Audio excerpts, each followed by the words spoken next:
제가 밴쿠버에 있다가 그 위니펙에 오니까는 우리 어떤 분이 그렇게 물으시더라고요. 목사님, 위니펙보다 밴쿠버가 더 좋죠? 그렇게 물으시더라고요.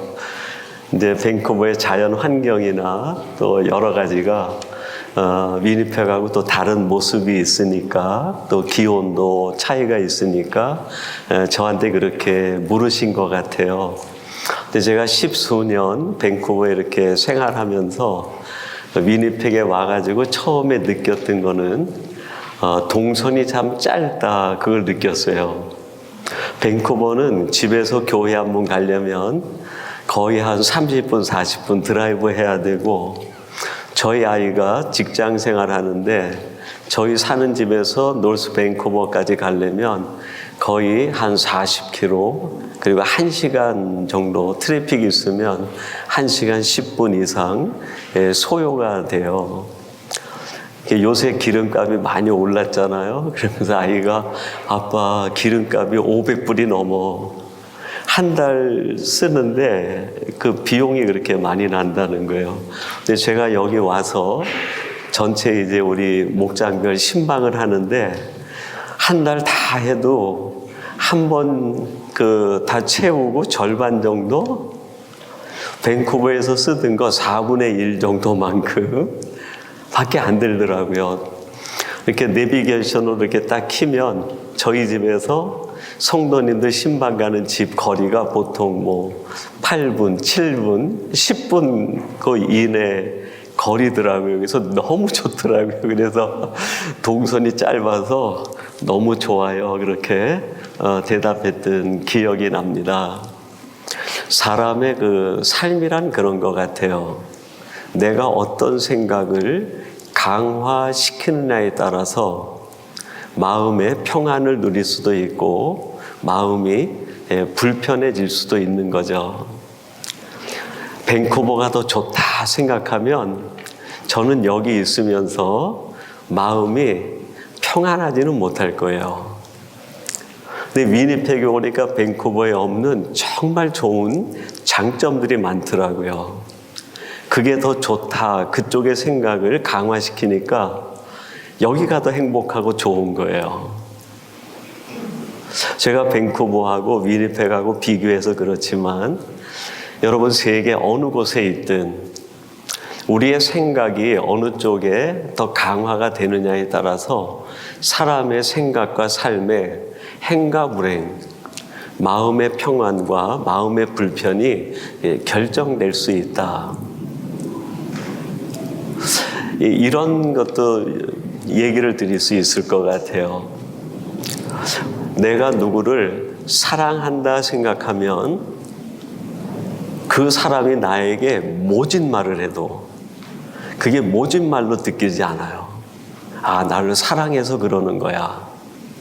근데 반대로 내가 누구에게 미움의 감정을 가져요.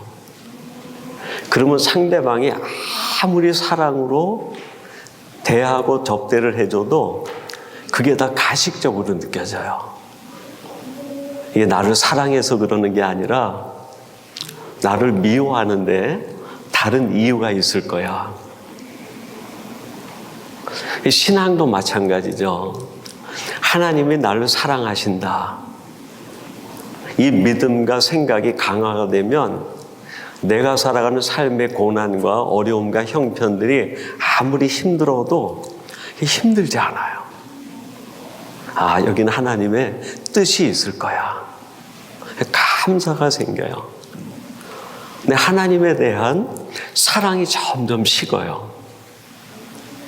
그럼 하나님이 나를 위하여 많은 것을 예비하시고 선미를 베풀어 주셔도 기쁘지가 않아요.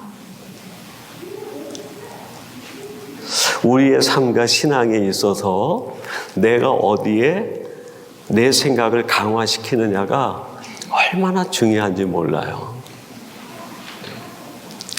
미국 하버드 대학의 마이크 샌델이라고 하는 정치 철학 또 사회 윤리학을 가르치는 교수님이 계십니다. 그 교수님이 현대 사회를 가리켜서 피라밋 사회라고 정의를 내렸어요. 인간들이 추구하는 능력주의자 1%만이 행복하다라는 감정을 느끼고 살아가는 사회가 지금 우리가 살고 있는 현대사회라는 거예요. 100%의 우리 전 세계 인구 가운데 1%의 사람만이 그럭저럭 살만해 라고 생각하고 99%의 사람들은 불행하다 생각하고 산다는 거예요. 물론 조건이 많이 차이가 있겠죠. 그러나 그것을 심리적인 것으로 우리가 다시 조망해 본다고 하면 그 1%의 사람은 무엇인가 자기 생각을 행복하다는 쪽에 강화시키고 살아가는 사람이 아니겠는가. 나머지 대다수 99%의 사람들은 나는 불행해. 내가 노력하는 것에 비해서 세상이 너무나 알아주지 않아. 내가 헌신하는 것에 대해서 대가가 충분치 않아. 왜 나는 늘 이렇게 피해를 보고 왜 나는 이렇게 늘 힘든 거지? 혹시 이런 생각이 강화돼서 행복의 조건은 많이 있고 평안의 이유는 많이 있음에도 불구하고 행복을 느끼지 못하고 살아가고 있는 것은 아닐까요? 이제 저 세상 동네 얘기가 아니라 우리 동네 얘기를 해보십시다. 예수를 믿는 나. 여러분들은 정말 매 순간 너무 행복해. 나는 너무나 하나님의 은혜가 감사해. 그것이 충만해져서 살아가고 계십니까? 아니면 나는 왜 이렇게 내가 하는 수고에 비해서 내가 이렇게 힘들지? 왜 나는 여기에서 행복감을 느끼지 못하지? 뭔가 마음에 섭섭함과 그 답답한 분위기 속에 살아가고 있는 것은 아닙니까? 물론 환경이 이유일 수도 있어요. 우리가 살아가는 조건이 그렇게 우리를 압박할 수도 있습니다. 내 건강의 문제나 경제적인 문제나 사람과의 관계에서 생기는 여러 가지 문제들로 인하여 우리가 물리적으로 어려운 환경 속에 있을 수는 있어요. 근데 저는 성경을 보면서 제가 느끼는 바로는 그것은 아주 지엽적인 것이 아닌가.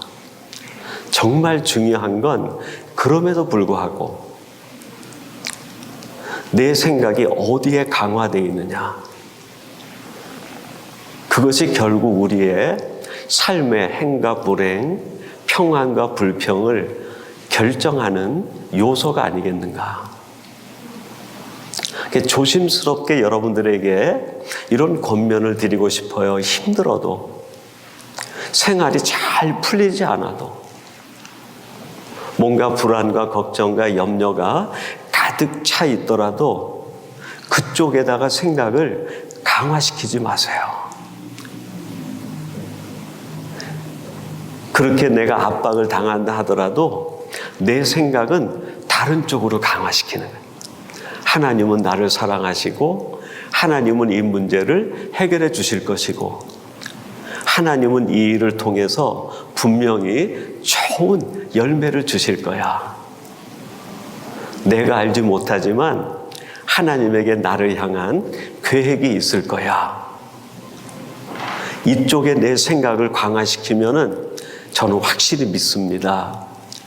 여러분들에게 아주 가까운 시간 안에 여러분이 생각을 강화시키는 쪽에 하나님이 함께 하시는 것을 여러분이 느끼시고 발견하시고 체험하게 될 줄로 믿습니다. 이런 세상의 많은 논리와 가치 속에 살아가는 우리들에게 오늘 우리가 함께 읽은 시편 50편 1절에서 6절 말씀은 세 가지 권면을 주세요.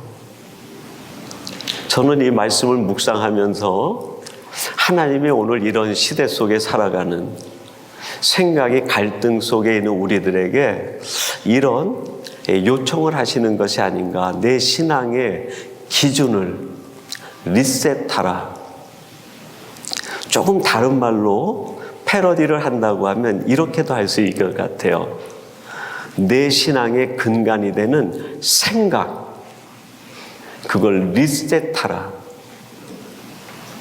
내 생각이 자꾸 부정적인 것으로 나를 사로잡아 가려고 하면 이거 빨리 리셋하라는 거예요.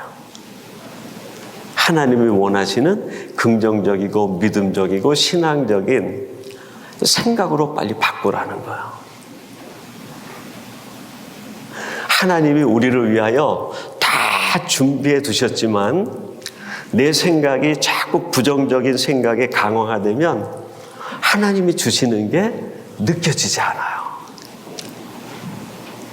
근데 이거를 바꾸는 순간 세상이 달라 보여요. 하나님이 나를 다루시는 은혜가 얼마나 깊고 오묘한지 막 설레임이 넘치는 거예요. 그러면 우리의 신앙의 기준을 리셋한다고 할 때 오늘 본문이 우리에게 가르쳐주는 그 내용들은 뭘까? 세 가지를 제가 생각해 보려고 하는데요. 첫째는 카이로스의 신앙으로 리셋하라는 거예요. 오늘 본문 1절입니다. 제가 봉독해 드리겠습니다. 전능하시니 여호와 하나님께서 말씀하사 해 돋는 데서부터 해 지는 데까지 세상을 부르셨도다. 해 돋는 데서부터 해 지는 데까지. 해가 돋는다 하는 것은 태어나는 걸 말해요. 이 해가 운행을 하다가 해가 지는 거예요. 사라지는 거죠. 해 돋는 데서부터 해 지는 데까지는 이 땅에는 모든 인생들에 대한 정체성을 이야기해요. 이 땅에 존재하는 모든 생명 있는 존재들은 태어나는 순간이 있으면 그 생명을 다하고 그 생명이 소멸되는 때가 있어요. 헬라어에서는 시간을 표현하는 단어가 두 가지가 있습니다. 하나는 크로노스라고 있어요. 크로노스. 크로노스는 시간이 어떻게 흐르냐면 과거, 현재, 미래로 흘러요. 지금 우리가 살아가는 일상 시간이 크로노스입니다.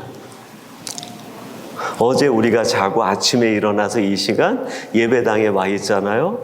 과거, 현재, 미래로 흘러가는 그 시간이 크로노스예요. 이 크로노스는 그냥 아무 의미 없이 흘러가는 거예요. 성경이 말하는 시간은 이 시간이 아니에요. 카이로스라는 시간이에요. 카이로스는 흐름의 방향이 달라요. 미래에서 현재로 다가오는 거예요.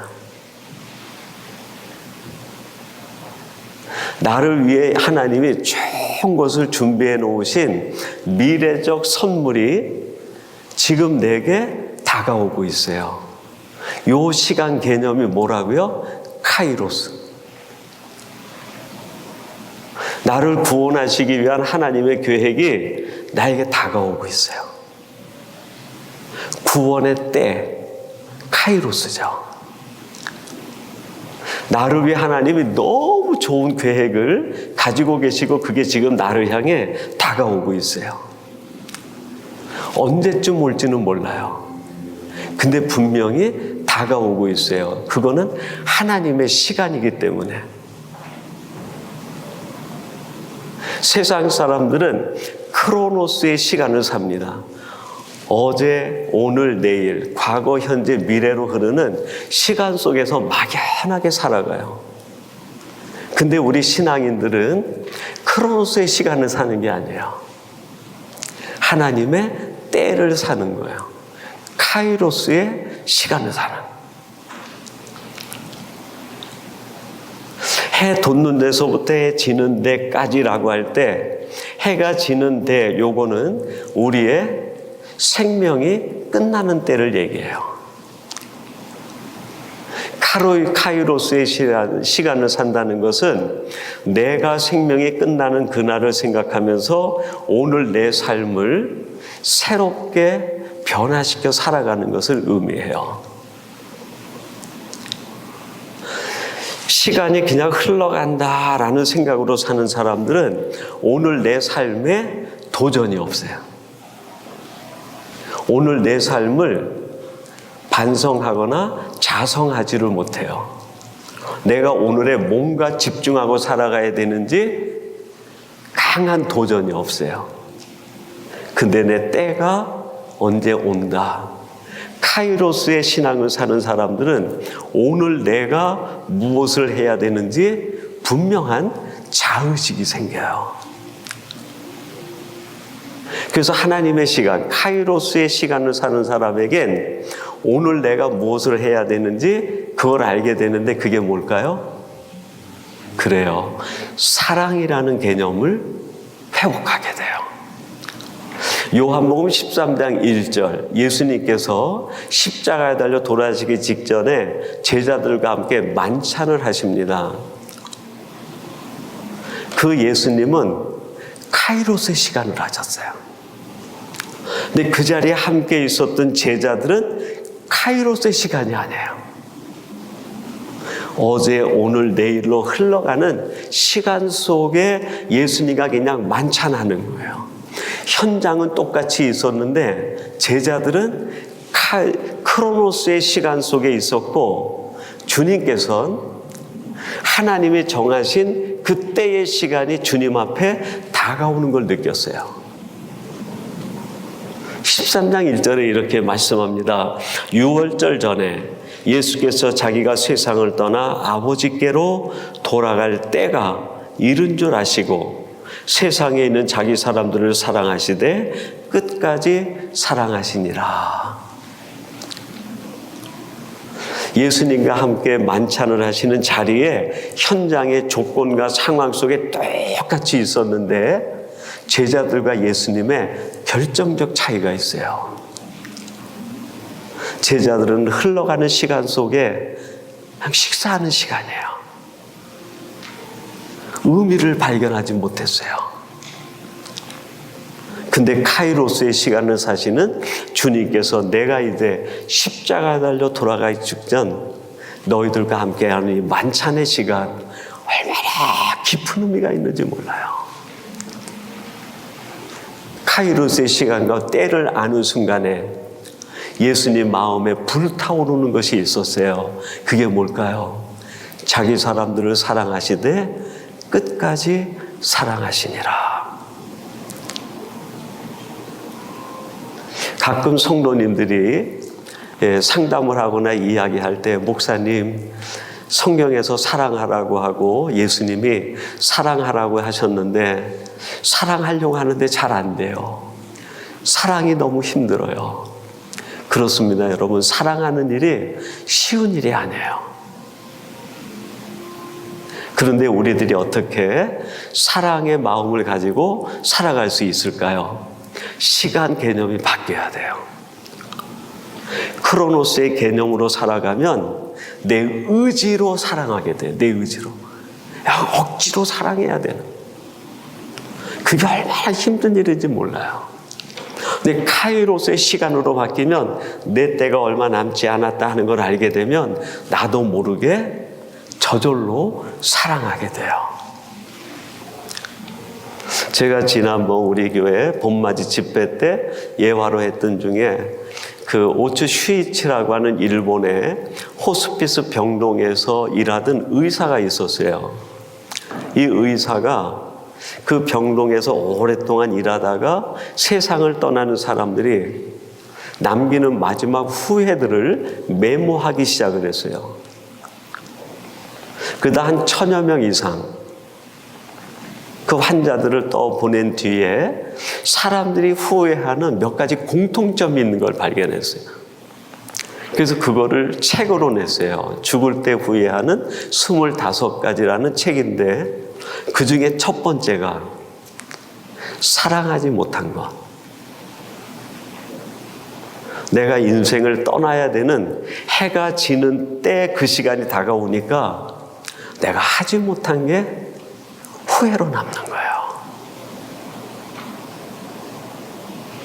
그 책을 보면서 만약에 그 환자가 시간을 크로노스의 시간이 아니라 내 마지막 때가 다가오는 카이로스의 시간으로 살았다고 하면 이 후회를 남길 일을 하지 않았을 텐데 그런 생각이 들더라고요.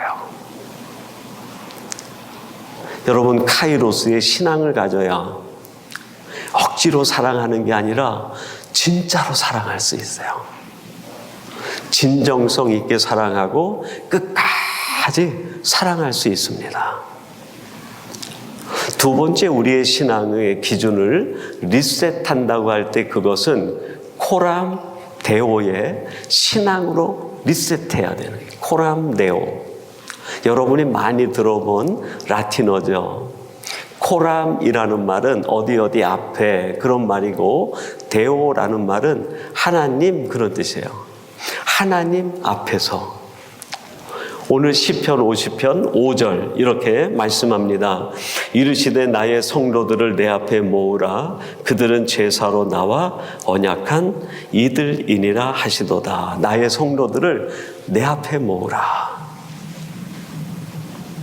하나님이 이렇게 말씀하신 까닭이 뭘까요? 성도들이 내 앞에 살아가는 코람데오의 신앙으로 살아갔으면 좋겠다 하는 거예요. 내가 지금 하나님 앞에 있고 하나님이 나를 지켜보고 계신다는 게 코람데오의 신앙이에요. 내가 지금 하나님 앞에 있고 하나님이 나를 지켜보신다고 생각하면 우리의 삶이 바뀌어요. 어떻게 바뀔까요? 신실해져요. 죄악과 불의함과 타협하지 않게 돼요.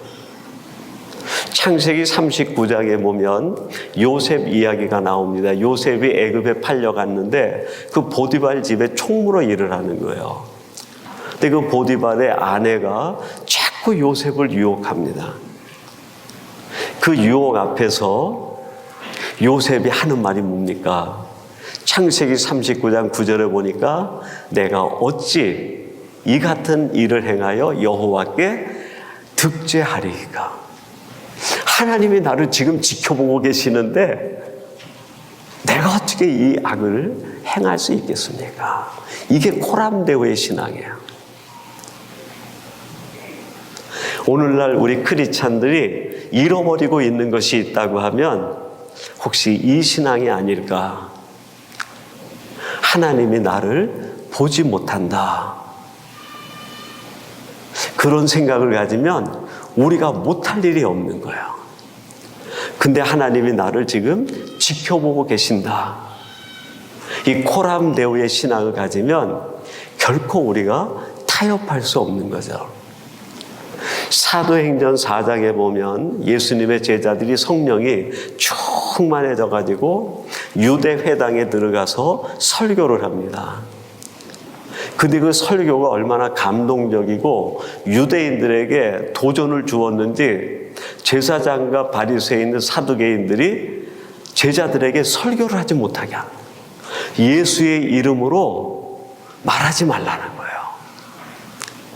근데 사도행전 4장 19절에서 베드로가 이렇게 이야기합니다.